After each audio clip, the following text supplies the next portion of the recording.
former Alabama and Auburn defensive coordinator, Southern Miss head coach, Mississippi State defensive coordinator, coached at Clemson. I mean, you name it. Ellis Johnson has seen his share of college football. He's with us every Thursday morning to discuss this great game. Good morning, Coach. How are you? Good morning, Gary. Good to be with you again. Good to have you, and we'll get to Alabama, Southern Miss coming up here in just a little bit, and A&M and Auburn, but I want to look back at what happened in Columbia last week. We discussed this game between Alabama and South Carolina and both agreed that we thought that Will Muschamp and that staff would have a good game plan, that they would take some chances, and they certainly did, and had a fake field goal that had there not been a holding out there on the edge might have changed that game. They were ready to go.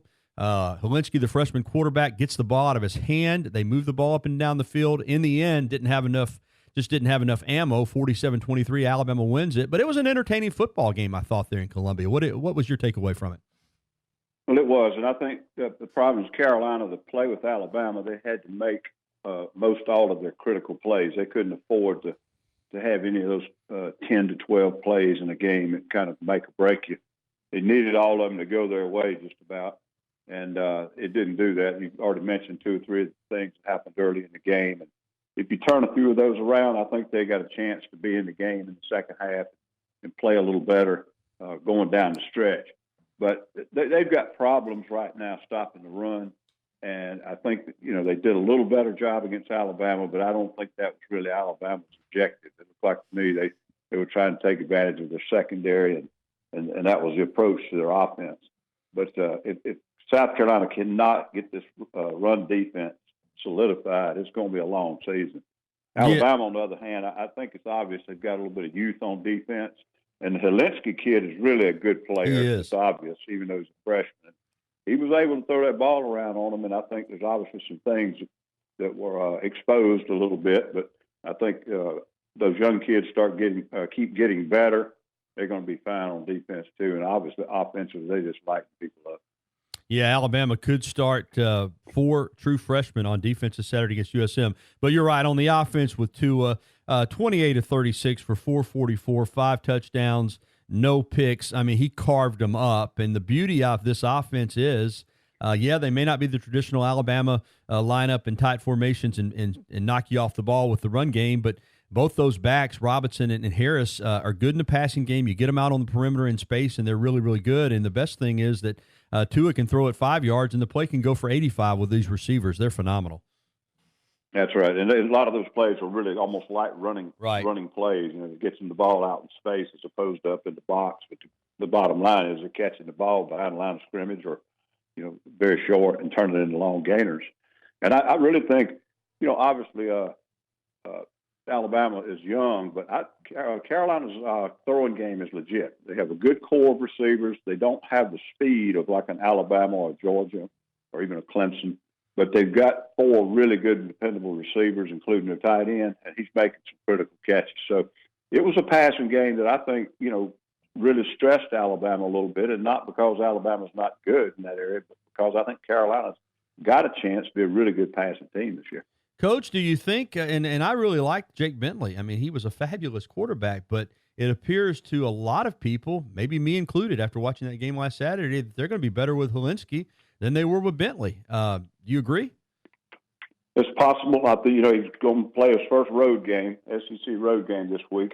Missouri's not played a lot of real good football teams, but they're good statistically on defense. They really are. Top of the conference in a bunch of things. So he's going to get tested a little bit, first road game. But you could, when the TV comes in close, you could look at the kid, his face, his expressions, his eyes. He was always comfortable in that ball game against Alabama, even against a really good defense like they had. And it just showed that even if he made a mistake, it was more because he just, was late or something like that. He didn't look panicked. He didn't look pressured or anything else. He looked like he was handling the whole thing pretty well. So I think he's going to be fine. But again, it will be a road game and maybe a little bit noisier and some other factors he's got to handle as a quarterback. So we'll see if that progress continues. Jake is a really good player. It's difficult to protect Jake. Jake is not mobile. He's a Tom Brady type. He doesn't move well, and the passing game and running game that they're using now in the hurry-up offense, I really don't think fits his skill set that well. but he was clearly the best coming into the season, I imagine, because they had plenty of time to challenge. That's right. And they'll miss some leadership and experience, but he's a great young man. He's still around the program. He's doing everything he can in the locker room. And but I think Helinski does have a few little skill set characteristics that make it a little bit easier to protect him in that style of offense they're running. Hey, folks, we can take some calls for Coach Johnson if you want to call in on the Bud Light Hotline at 205-342-9904. I see Tom's on there. We'll get to Tom in a moment. First, though, I want to move ahead to this weekend because this is a game for you that you got all kinds of ties to both of these schools. I mean, you were the defensive coordinator at Southern Miss for a couple really good Curly Hallman teams when Gene Stallings hired you at Alabama the first time. You coached at Alabama again as the defensive coordinator with Mike DuBose. Then you were later the head coach at Southern Miss. Plus, they're going to honor the 1999 SEC championship team at Alabama that you were the defensive coordinator for. I know you'd love to be here for this game, but a lot of mutual ties to these two schools, Alabama and Southern Miss, on Saturday for you. Yeah, I wish I could be there at the event. I was planning on coming. I've got an issue. My brother's having some surgery, so I can't make the trip, but I really would love to see some of those guys. Haven't seen them probably in 30 years. But I think Southern Miss, I remember the first ball game I coached at Alabama, Southern Miss beat us. Yeah, sure did. In Birmingham. And then, one time, I think the year we won the 92 national championship, one of our early games was with them, and it was a low-scoring knockdown drag-out. They always have some players that can play on that SEC level. I don't think this year they're defensively close to being able to slow down Alabama. But I would not be surprised if Southern Miss didn't put some points up. They've got some really fast, skilled people. They throw the ball well. And if they can just give the quarterback some time, which is going to be a challenge, but if they can give him some time, they can move the ball and score some points. They got a pretty good return game, too. I think they got a – Jalen Adams, Coach, he may be faster than 45 yards. Yeah, he's got 3 returns for 136, a 45-yard average. He's incredible. I mean, I watched the tape on him the other day, and, I mean, he caught one against Alcorn, and he caught it in the end zone, and it seemed like, I know it takes, even in a football uniform, it takes 9 seconds or 10 seconds to cover 100 yards. He seemed like he covered it in about 7. He's a blur. Alabama be ready for this guy now, I'm telling you. And I think Coach has mentioned it in his press conference that he's seen some really dangerous things in their special teams, and they'll be on top of it. I think they've certainly got the team speed to negate that, but they do have to be, on the toes and play well and be assignment conscious when they're in that coverage of kickoffs and so forth. But it's one of these weeks, I call it, we used to call it the ID weekend, an identity weekend, if you will. The old term, this is a make or break game for Tech University or whatever. Sometimes that's a little overblown. But there are some games this weekend that are going to probably tell you what kind of football team some of these guys are. And whether they win or lose, you'll get a really good feel for what is their identity. And, I don't think this is one of them for Alabama. I think Alabama, the only thing Alabama would prove in this game is that they've got good player leadership, good maturity, and focused and playing at their best level. Yeah, we're going to get to a couple games in those in a moment, namely A&M and Auburn, a huge game. And Georgia, Notre Dame. We'll talk a little bit about Tennessee and Florida. But right now we're going to go to the Bud Light Hotline. Tom has got a question for you, Coach Johnson. Go ahead, Tom. Good morning. Good morning, Gary. Good morning, Coach. I hope everything's settled down after the hurricane over. I forgot to ask you about it last week. I hope everything's good for you. It is. We were very fortunate. It stayed off the coast. It did do a lot of flood damage around Charleston and had some tornadoes come off of it up in North Carolina. But we were pretty lucky over in the area where I live. I'm glad. Coach, this is a fan comment, and I don't mean any disrespect whatsoever to the young quarterback at South Carolina, but I thought we did an outstanding job, speaking of Alabama, of making him look a lot better than he was because we didn't play the perimeter game at all. We missed so many tackles out there. The players were in position, Coach, but we just didn't tackle well and allowed drives to develop. And I wanted to know if that was your observation or is that just crimson-colored glasses? Thank you, Tom. Thank you. I think you make some good points. I was listening to a local talk show in Columbia, South Carolina this morning, and the guest on there was a high school coach I know really well. And when I happened to cut it on, they were talking about the same thing, how bad people tackle these days, and not just in the SEC, but we always say the same things, and I know regular listeners are getting tired of hearing it, but the game is spread out now. There are faster players playing. There are fewer tight ends, fewer fullbacks, fewer what we used to call 9 in the box. They're spread out, and the ball is getting out in space. And one-on-one tackling has always been difficult, but it wasn't a lot of one-on-one tackling 35, 40 years ago. It was what they used to call gang tackling and form-up tackling, up in the A gap and the B gap. So the nature of the game has changed, and it has obviously changed to benefit the offensive skill people by the way people spreading things out and what they're allowing offensive linemen to do. So you're going to continue to see that. Now, I'm not telling you every play was an excused play. There is some bad technique going on. Guys overrunning the football, guys ducking their head, or guys trying to take kill shots when they really just need to gather up and make sure you get a sure hit on somebody, quarterback or an open field skill guy. So there's some things where the discipline and the consistency is not there. I totally agree. But I do think that Carolina is a good throwing offense. They found a running game against Alabama, and that will concern me a little bit if I was Alabama, because South Carolina has not effectively run the ball this year. Yeah, they ran it well on Saturday. Thank you, Tom, for the call. If you want to ask Coach a question, 205-342-9904, the Bud Light hotline number. All right, let's get to Auburn and A&M, because the way I see this one, quite frankly, these are two good football teams.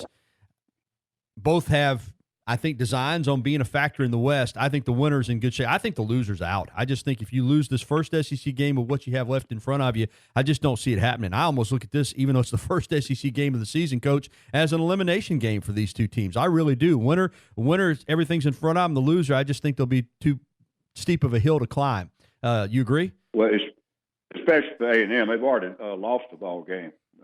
Not a conference game, but I think they've already shown once that they're not playing with the top 20 teams very well, because Clemson just manhandled them, and nobody was expecting that.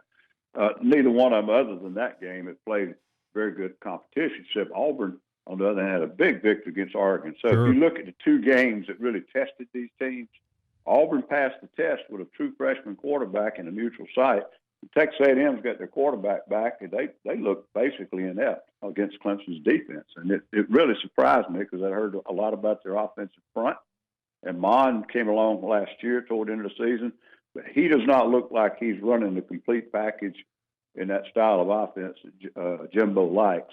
And he's limited a little bit in the drop back game, I think. But got him at A&M.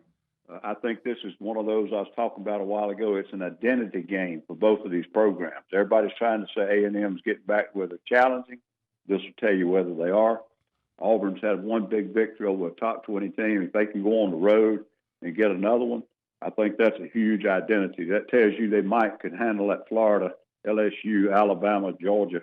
That track is still waiting on them down the road. So this will tell you whether they've got the kind of players and the leadership and the toughness, and the freshmen getting any better. Are they capable of winning going down that brutal stretch they had? Who do you like in this game? I really feel like Texas A&M is going to win simply because they're at home. Mm-hmm. But I wouldn't sell Auburn's defense short. Let me ask you about Tennessee at Florida, because this is what makes football interesting to me. Of course, Florida, we know, has had to go to their backup quarterback. They came and played really well against Kentucky in that fourth quarter. But Tennessee looked awful those first two games. They get a little bit of momentum against Chattanooga. Florida's undefeated. The game's in Gainesville. But I'm expecting a close football game. Don't ask me why. It just seems to be the way football works. I think Tennessee will go in there and play them tough. What about you? I think there's a chance of that. I think whatever happened last week and whoever they played, that was a really good game for Tennessee, because when you've had the two type of games they've had before that, frustrating, having a chance to win both, and shooting yourself in the foot to lose them, that could really just get inside of a team, and as far as frustration or lack of confidence. And for them to come out and play as well and as strong and as clean as they did, it doesn't even matter if it was a scrimmage. That's an encouraging sign. Now, it's going to be a little different going down to Gainesville, but they lost their quarterback, and I think the other kid's probably just as talented, but he hadn't got the experience. And I'm not totally sold on Florida yet. I think Dan's done a good job turning it around and getting them playing to the level that they should be playing, but I'm not sure their level doesn't have a little bit of a ceiling on it. So it wouldn't shock me if Tennessee went down there and gave them a heck of a game. I don't think they can pull off the upset, but I don't think Florida is invincible by any stretch. One more thought on Florida, and Felipe Franks, teases you with his talent, and he's done some good things, but I never felt like he was a consistent quarterback. And again, it was just a short sample. Kyle Trask, even though he's been a backup, has been in the program a long time, and he came in and went 9 of 13 for 126 yards, and really the offense seemed to work better when he was in the game. Now, again, that's a short sample. Now he's preparing to be the starter, and it's going to hit him, I guess, that he's the guy. But do you think that he can play that well this weekend in a full game as the starter? Because if he does, Florida will be good, because he was really good when he came in against Kentucky. Yeah, and Kentucky's got a solid defense, and it was on the road, and they had to come from behind. So, I mean, you got to really tip your hat to the kid. I think definitely can be as good a player or better. Is he ready now? Has he got that level yet? Felipe, the big thing on Felipe last year is he improved as the year went along, and that was a credit. Dan's done that. Like Prescott was not an extremely big-time recruit, and he groomed him, and he's one of the best quarterbacks in the NFL now. Mm-hmm. And I think Dan has a great reputation for teaching and developing quarterbacks. Maybe he hadn't had enough time with Trask, but I think that was the thing about Felipe they felt so good about. He was making tremendous progress. But I don't think he's really lit it up that much this year to have any feeling that they can't replace him. And I think it could be very similar to the South Carolina situation. The next quarterback could come in and do some things and maybe do a few things a little bit better. Yep. Big national game, Notre Dame at Georgia. I really am interested in what you think about Georgia, because in this era of the spread, like we're talking about, you spread out, you play in space, and they got a great quarterback. There's no doubt about it. But they still are physical. They run the ball between the tackles with Swift. Defensively, big and fat. I mean, I look at Georgia right now from what I've seen of them. Now, they're going to get a test on Saturday night against Notre Dame, but if you ask me who I thought the best team in the SEC is, I'd tell you it's Georgia. I just think they've got that combination, kind of the way I used to watch Alabama, that they can throw it and they can play the perimeter game, but they can still line up and knock you in the teeth. And that offensive line is just dominating. I really like this Georgia team, and I think they're going to handle Notre Dame on Saturday night. I can't disagree with anything you said. The one thing that does come to mind, though, they've beaten Vandy, Murray State, and Arkansas. Oh, I agree. State. They ain't play anybody. Yeah. They've probably padded their statistics, and not intentionally, but they haven't seen the kind of players that are going to be in the box from Notre Dame. That's right. So I don't think you see that kind of dominance, but I agree with you as far as the complete package of skilled players in the running game and in the passing game and that offensive line. They're just so balanced. I don't know who's going to ever stop them. They make them hold them down a little bit. But then I also think defensively, they're not nearly as young as Alabama. They're just about as talented, if not as talented. And I think they've got a heck of a shot to win the whole thing. And they've got a little easier track over here on the East than does Alabama, LSU, or Auburn. And those would be the only three over there I think got a good chance to represent the West. And the rest of the schedule Georgia's got, they'll play Florida and Jacksonville, and they play at Auburn. And the rest of it is teams that are not playing up to the level that they're playing right now, and they got them at home. Ellis, we're about out of time, but I want to get a quick thought from you on Kentucky and Mississippi State, because I know Kansas State's a pretty good team, but that was a bad loss for Moorhead last week. You coached in Starkville. They may not have Alabama, LSU, Auburn expectations, but they expect to beat Kansas State at home. It didn't happen. Kentucky's coming off a tough loss. How do you see that Kentucky-Mississippi State game? Well, I kind of lean to Kentucky right now. They both had very, very heartbreaking, disappointing losses last week. Kentucky, had Florida beat at home, and it slipped away. And then Mississippi State, I think, was ahead in that game late, but couldn't, or at least had it tied, and they just couldn't stop them. They're not playing good enough. They're not playing Mississippi State type defense right now. Maybe they've lost some really good players, but although I think they do go on the road, or they don't. Where's the game at? It's in Starkville. That's the one hope they've got, because I really think Kentucky's a better team.